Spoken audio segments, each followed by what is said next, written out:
be applying, didacticizing the material from this morning. We're going to start with the 5 C's, which I know they're hated, and understandably so, by the way, but hopefully by the end of today, maybe you'll have a slightly different understanding of, or appreciation, maybe a little bit more of an appreciation, how you can use the 5 C's and why they're valuable. This is the familiar diagram that you've seen before, and we're going to be talking about all the pieces. Notice communication is at the center. I'm going to talk today about what I call the 3 modes: interpretive, presentational, interpersonal. The 4 modalities: speaking, writing, but the 5 C's, right? And notice there's another layer here of consciousness raising, right?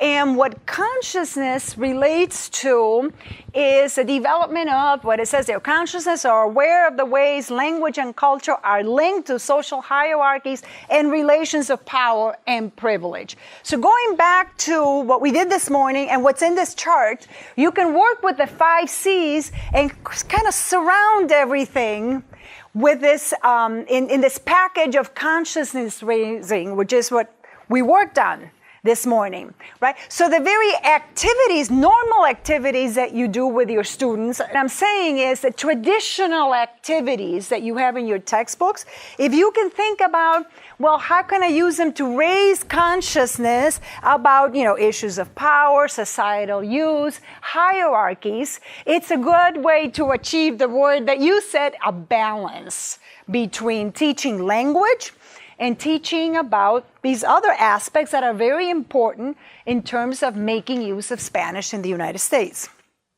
All right, so let's start with the first exercise. I'm going to ask you to consider the unit that you participated in this morning as a student. Now I want you to look at it as a teacher and what C's are present in the sociolinguistic unit. And use the descriptions that are in the handout. So be very specific. I'm going to give you a few minutes to work on this. I don't just want you to say culture. I want you to tell me in what specific ways, if that's what you want to talk about, culture, in what specific ways do you see the culture C being used in the unit from this morning. Can one group give me an example of the communication, what you see or what you experienced in the unit from this morning that relates to the communication C? So notice you cited the specific aspect of communication, right? Interpersonal communication, which usually happens in group work, where you're exchanging feelings and reactions or whatever with each other, right? And also with the instructor, right? Going back and forth. That's the thing about interpersonal. It involves going back and forth. Okay. Por cierto, pueden contestar en español, por supuesto, si así desean hacerlo. La cosa está que estos estándares están en inglés aquí. Sin embargo, pueden encontrar todo esto en español en el sitio web de ACTFL.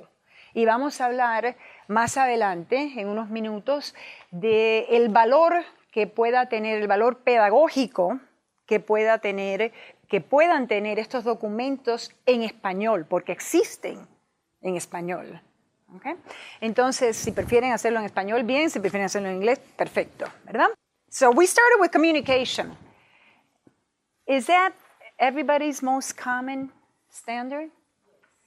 I suspect it is. Why do you think? Because we're language teachers, right? That's kind of naturally what we do. Okay, so let me go back to the interpersonal communication, which was the point that you made that was excellent. Let me ask you, what is this business of negotiate meaning? Do you see the word the phrase negotiate meaning? What does that refer to? Have you heard the term before? So I'm seeing a lot of this. Y esto pasó hoy por la mañana, ¿verdad? Y no me acuerdo con qué palabra, no sé si fue vaina o fue otra, no, pero hubo otra palabra, bueno, no importa. El problema es que varias personas no entendían esa palabra y de pronto alguien alzó la mano y dijo, ¿y esto qué quiere decir? ¿Verdad? Ahí negociamos el significado. Vaya, alguien nos explicó y a partir de esa explicación logramos entender el significado del término. ¿Verdad? Why is it important to negotiate meaning? A negotiation of meaning is one of the key elements of language acquisition, right? So this has been shown, if you play a video to a kid, if you put your child in front of a radio, let's say, and you have him listen to Chinese all day long, the kid will not learn Chinese. Right? In order to learn another language, there has to be a negotiation of meaning. There has to be comprehensible input coming in. And since the input is usually far above what you can do on your own, right? Everything you're hearing me do right now in English, you're understanding, obviously, right? But if I were doing it in Portuguese, you wouldn't. So you would need to negotiate with me. Right? What do you mean by that? What does that word mean? Could you repeat that? That's a negotiation. And it's when you're negotiating that acquisition takes place. Right? And that's why group work is so important. Right? All right. Anything else in the communication that you observed, that you participated in, or that you observed this morning? So was it just interpersonal? The interpersonal is characterized by the going back and forth. It's two-way communication. Did you notice any other kind of communication? Interpretive. Where did you see the interpretive? Exactly. Watching the video or reading, right? Notice you don't have a way, when you're engaging in interpretive communication, you don't have a way of stopping the person who did the video and say, what did you mean by that? So negotiation can't take place with the person who produced the text. So that's why you want to use interpersonal to get to a text, right? So comparison of the language studied, which would be Spanish. Within Spanish, the different dialects. Yes. Okay. Is there another type of comparison? I'm not sure I saw it, but maybe I missed it. But is there another kind of comparison that you could do, right? Because remember, our students are bilingual, right? So you want to be comparing it to video, to English. What happens in English? I just said video because in my head, I was thinking, okay, that's one activity where they're going, I gave it away. That's one activity I'm going to ask you to do, where I want you to think about maybe extending the comparisons C to include English. Okay? But for instance, just in anticipation right now, what you might want to do later, remember the video from La Real Academia Española? Right? So one thing you could say is, well, do those kinds of videos exist in English? I don't know. Do those kind of attitudes exist in English? Maybe. I don't know. I don't know if there's a clear answer. You could put the students to investigate that. That's a great little project, right? And then that's engaging in a different kind of comparison. It's true. You could be comparing dialects, but you can also be comparing across languages. Y también está el inglés, que es una lengua global. Y como es una lengua global, se ha dicho que el inglés no pertenece a nadie, que el inglés está en el dominio público, the public domain. Entonces todo el mundo toma y aporta, toma del inglés y aporta al inglés. Entonces se ha dicho que el inglés en ese sentido es una lengua más abierta que cualquier otra lengua del mundo. Bueno, ¿saben qué hay más? I don't know if you're okay speaking about English here, but I can mention that. ¿Saben qué hay más hablantes de inglés como segunda lengua que hablantes de inglés como primera lengua? Entonces, cuando eso pasa, todo el mundo se está inventando cosas, ¿verdad? El inglés siempre, bueno, a través de su historia, el inglés ha adoptado palabras de muchos lugares diferentes, ¿verdad? Esto ustedes lo saben, que por ejemplo en inglés hay muchas palabras del español, palabras del francés, etcétera, ¿verdad? Pero hoy en día, como es la lengua global, es una lengua que se considera, the term that's used for English is it's in the public domain. Everybody uses it. So everybody is doing whatever they want to do with it. I don't know if it's true, but you could is there an English academy?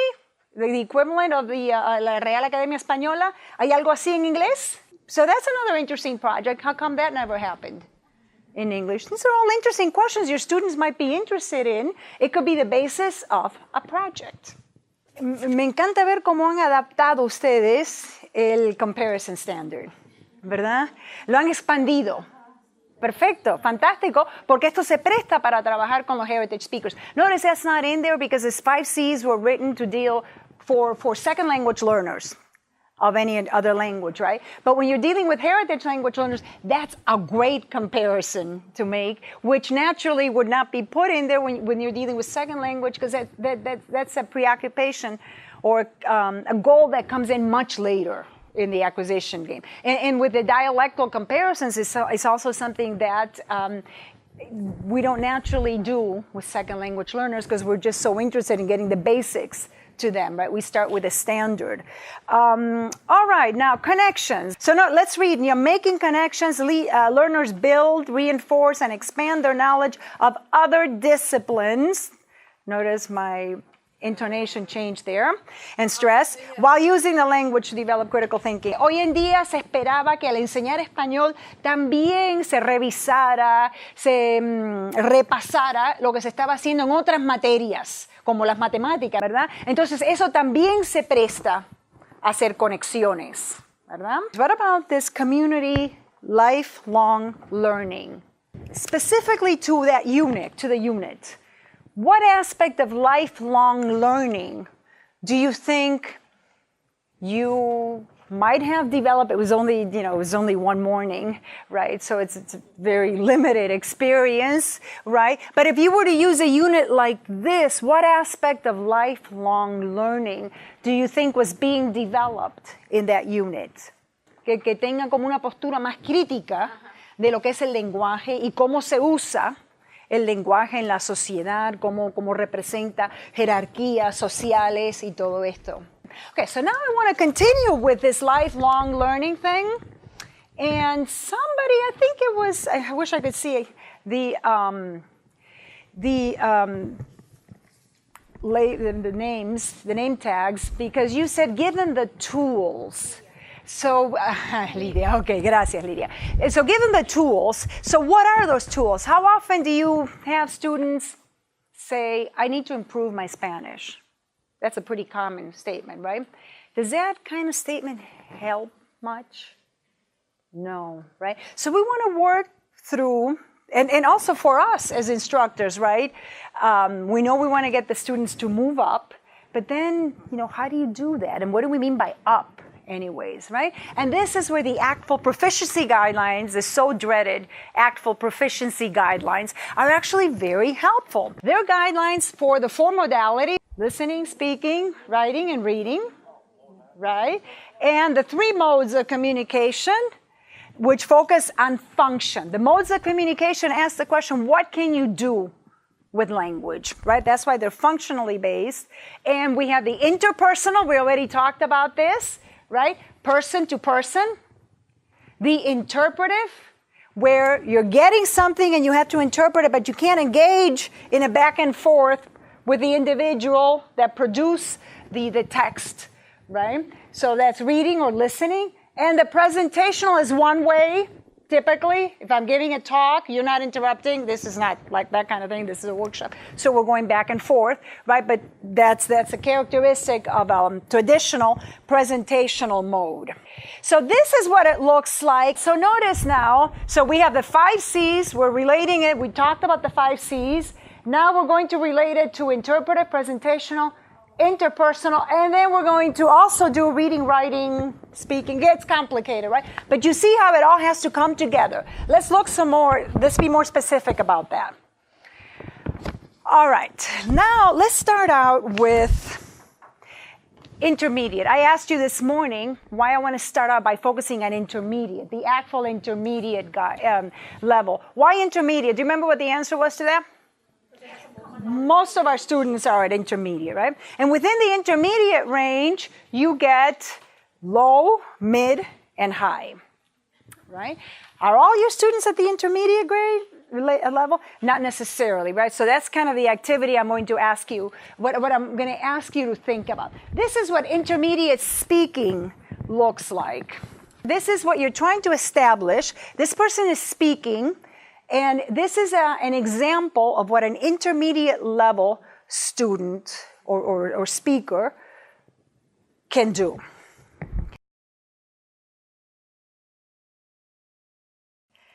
Okay, go to page 3.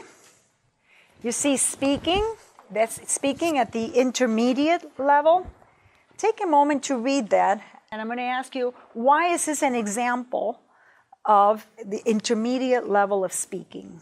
What do you see in the description of speaking at intermediate level that corresponds to that? Familiar topics, right? Daily life. Short sentences. There's a lot in the present tense. That's right. I don't think there was a single past tense. That's a good point. You have to be able to narrate in the past to get to higher levels. Now, what about that last sentence? Intermediate level speakers are understood by interlocutors who are accustomed to dealing with non-native learners of the language. Do you think it might have been a little difficult for somebody who's not used to dealing with non-English native speakers to understand that? No. But notice she's saying things like read, which I thought, that might be a little tough for somebody who's not, we're Spanish speakers. Of course, we understand, that's an R, right? Okay, now that's intermediate. So how do your students compare? At that level, below, above, what do you think? Below the level? I just heard an important word, subject pronouns. Do you have students that, are talking about themselves but maybe conjugated as if it were a third person? That's very common among heritage speakers, right? Now, that's that's knowledge of conjugation morphology there, right? Notice these are functional skills. Now, it's true, if you're conjugating it for the wrong person, it might create confusion, right? But ACTFL wants you to think in terms of what can you do with language. I also think we have to think about what are the elements of grammar and vocabulary that enable you to carry out these functions, right? So if not being able to conjugate it correctly interferes with the ability to carry out the function, it might kick you down a level. But do you see how the ACTFL proficiency guidelines relate to what you can do with language? All right, let's work on that some more. Suppose your students are at exactly that level. Do you want to give them an activity at exactly that level? The way I'm asking, I'm just kind of leading you to answer. No, why? What happens if you give students an activity at exactly the level that they're at? They're not going to learn. Right? They're not going to learn. Do you want to take them up to interview? Go to interview, let's say there's a dignitary from Mexico visiting the university. I want you to conduct an interview of this person. No, right? That's jumping too many levels, right? So this is where the ACTFL proficiency guidelines come in very handy, right? Because it kind of tells you, you typically want to jump up maybe one level within a category, right? Let's have a look at that a little better. Let's go back here, and I think it's over here. So notice we have, remember I said intermediate low, intermediate mid, and intermediate high. Let me just make it a little bigger. So notice, I'm going to start with the second paragraph. Intermediate low speakers express personal meaning by combining and recombining what they know and what they hear from their interlocutors in short statements and discrete sentences. Their responses are often filled with hesitancy and inaccuracies as they search for appropriate linguistic forms and vocabulary while attempting to give form to the message. Their speech is characterized by frequent pauses, ineffective reformulations, and self-corrections. Their pronunciation, vocabulary, and syntax are strongly influenced by their first language. In spite of frequent misunderstandings that may require repetition or rephrasing, intermediate low speakers can generally be understood by sympathetic interlocutors. All right. Now, do you think your students might be at this intermediate low level? Right? Because they can talk about everyday life, but are they having some problems with some of the forms, language forms, that you need in order to go up the next level? Do you think that might be the woman that we saw? Is she an intermediate low? What is it? How do you know she's not an intermediate low? What didn't she do? Right, she didn't hesitate much, right? And there weren't, I didn't see too many inaccuracies, right? Or I didn't hear, what did you say about went? You mentioned something about went, I didn't notice it. Okay, but you know, it really was not, it was pretty free of those kinds of mistakes, right? So she's not an intermediate low. If your students are an intermediate low, you might consider an activity that kicks him up to the intermediate mid. All right, let's look at what the intermediate mid does. And I'm going to start in the second paragraph. Intermediate mid speakers tend to function reactively. For example, by responding to direct questions or requests for information. However, they're capable of asking a variety of questions where necessary to obtain simple information to satisfy basic needs such as directions, prices, and services. When called on to perform functions or handle topics at the advanced level, they provide some information but have difficulty linking ideas, manipulating time and aspect, and using communicative strategies such as circumlocution. Intermediate mid-speakers are able to express personal meaning by creating with the language, in part by combining and recombining known elements and conversational input to produce responses typically consisting of sentences or strings of sentences. Their speech may contain pauses, reformulations, and self-corrections as they search for adequate vocabulary and appropriate language forms to express themselves. In spite of the limitations in their vocabulary and/or pronunciation and/or grammar and/or syntax, intermediate mid-speakers are generally understood by sympathetic interlocutors accustomed to dealing with non-natives. Overall, intermediate mid-speakers are at ease when performing intermediate level tasks and do so with significant quantity and quality of intermediate mid-language. So, between intermediate low, intermediate mid was the sample that we heard. What level do you think that's at? Did you notice some things that she did that correspond to the intermediate mid level? Levels are measured by not measuring what you can get to under exceptional circumstances, but what you can sustain. So you can be an intermediate low that at some point performs at an advanced low for some things, right? But if you can't sustain it, you're not at the advanced low, right? So an intermediate low will be able to perform functions of the intermediate mid-level. They just can't sustain it. Okay? But you can see that this woman, the sample that we saw, has elements of that, right? Now, it's true. You need to talk to your students a lot more to determine what level they're at. But the point I'm trying to get to is, if you have a sense that your students are at the intermediate low level, you don't want to give them an activity at the intermediate low level. What do you want to do? Kick them up.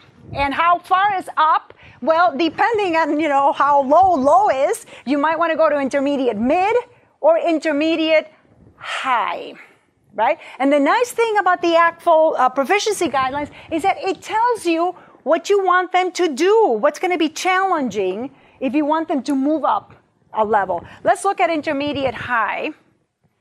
Intermediate high, I'm going to start again with the second paragraph. Intermediate high speakers can handle a substantial number of tasks associated with the advanced level. Advanced means it's the next level up, okay? So they can already do stuff that's at the next level, but they're unable to sustain performance of all these tasks all the time. Intermediate high speakers can narrate and describe in all major time frames. Teresa, was that you said you only heard present tense? Right? Okay, in all major time frames, using connected discourse of paragraph length, but not all the time.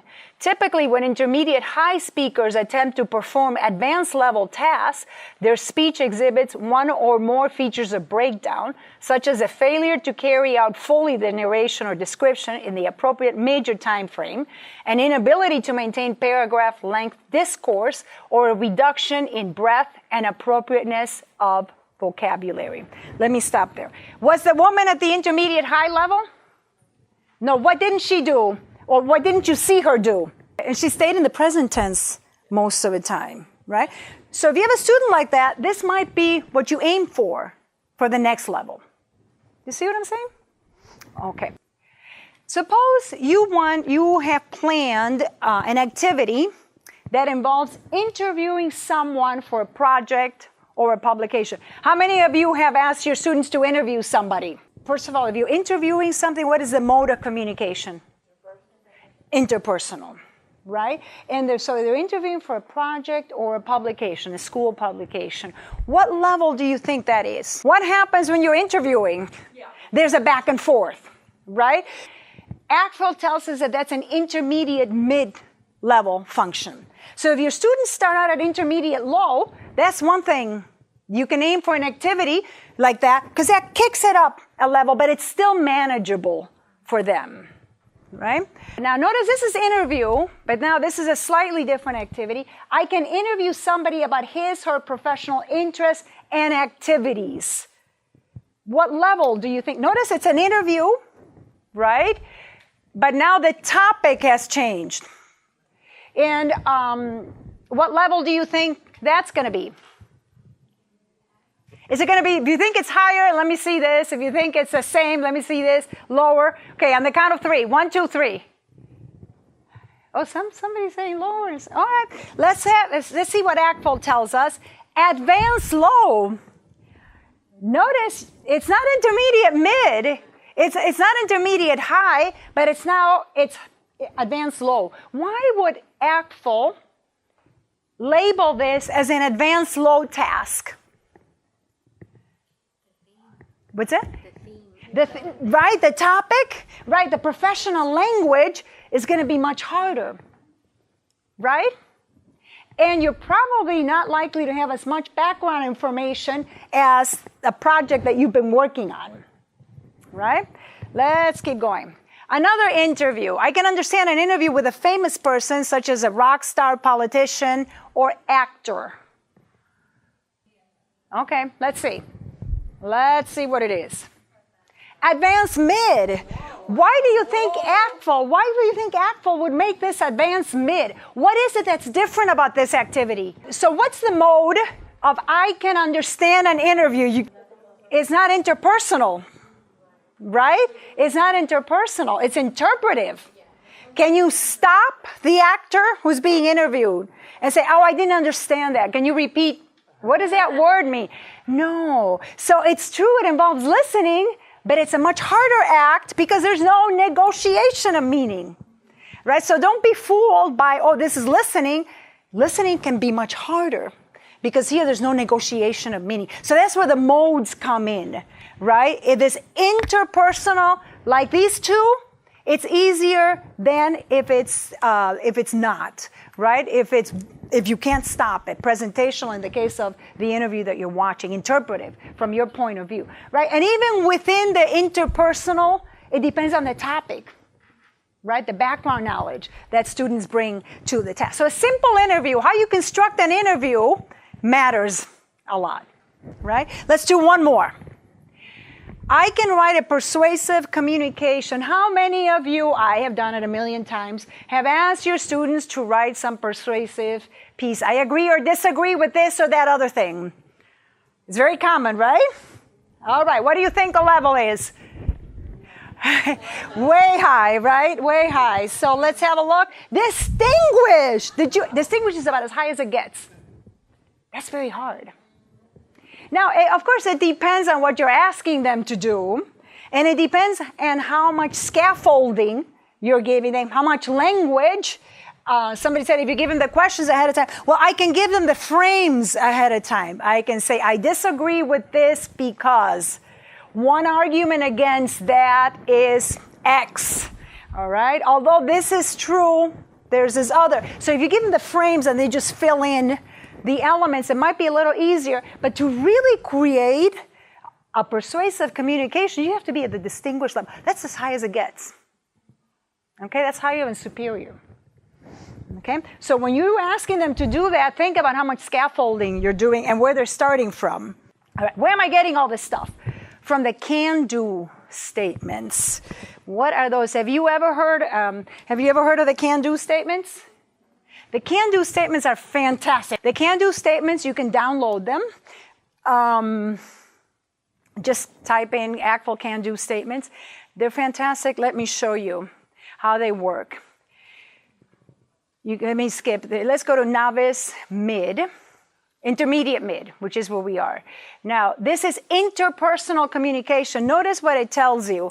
At the intermediate mid level, in the interpersonal mode, remember, interpersonal is going back and forth. So if you're planning an activity that involves two people conversing or a group conversing, this is what your students will be able to do. I can be the first to start a conversation. Remember, the intermediate low doesn't initiate a conversation, answers. When you move to intermediate mid, you're initiating. You're able then at that point to initiate. I can talk about artists from other countries. I can talk about historical events. I can talk about a mathematics, technology, or science project. Now notice, if your students are not at the intermediate mid-level and they're asking you to do math, are they going to be able to do this? Well, not at this level. They're not going to be able to talk about mathematics. They might be able to do something else with mathematics in Spanish, but certainly not this, right? I can give reasons for my preferences, right? So you can see all the can-dos at the different levels and with the different modes. Okay, so this is interpersonal. Presentational. So what, if you're going to ask your students to do a presentation and your students are at the intermediate level, what can they do at the intermediate level in front of your class? I can describe a childhood or past experience. By the way, if they're going to talk in the past, remember it's intermediate mid, right? Not intermediate low.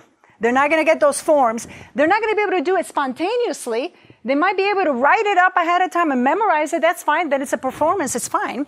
But not spontaneously, right? I can present about a topic from an academic subject, such as science, math. That's a presentational mode. Okay? How can you use this? How can you use this yourself for designing activities? Once you establish the level your students are up, you kick it up a level. Right? And then that'll give you objectives and activities, right? The activities flow from these can-do statements. Can you imagine the students? Can you think of some ways in which the students can use these can-do statements? Anything of value that you think you could gain out of giving them the can-do statements? They can use the can-do statements to become lifelong learners, to understand what does it mean to improve my, how often I want to improve my Spanish. You ask them, what do you want to accomplish in this course? And they'll say, I want to improve my Spanish. Well, how do you go about doing that? It's sort of like saying, I want to become fit. Well, how do you do that? Right? What kind of fitness and how much time do you have? There are all these elements that have to be taken into consideration. So that's how the can-do statements can help for the self-assessment. I have my students assess themselves and figure out what they want to do and how to go about it. That kind of question lends itself to an intermediate level performance. Because remember, at the intermediate level, you're talking about what personal things, and you're still at the sentence level. Okay? So if you want to test students, or if you want to get them to perform at a higher level, you've got to ask a question that lends itself to extended utterances, so embedded sentences, and that goes beyond what you did. So what did you do, and what would you recommend to somebody that came here? Would you recommend that they go to this restaurant? What show did you watch, and why did you watch it? Why did you not work? I noticed you didn't work last night. Why did you not work last night? And then that lends itself to maybe pushing them up a level. So careful with the questions you ask, because the questions may bring students down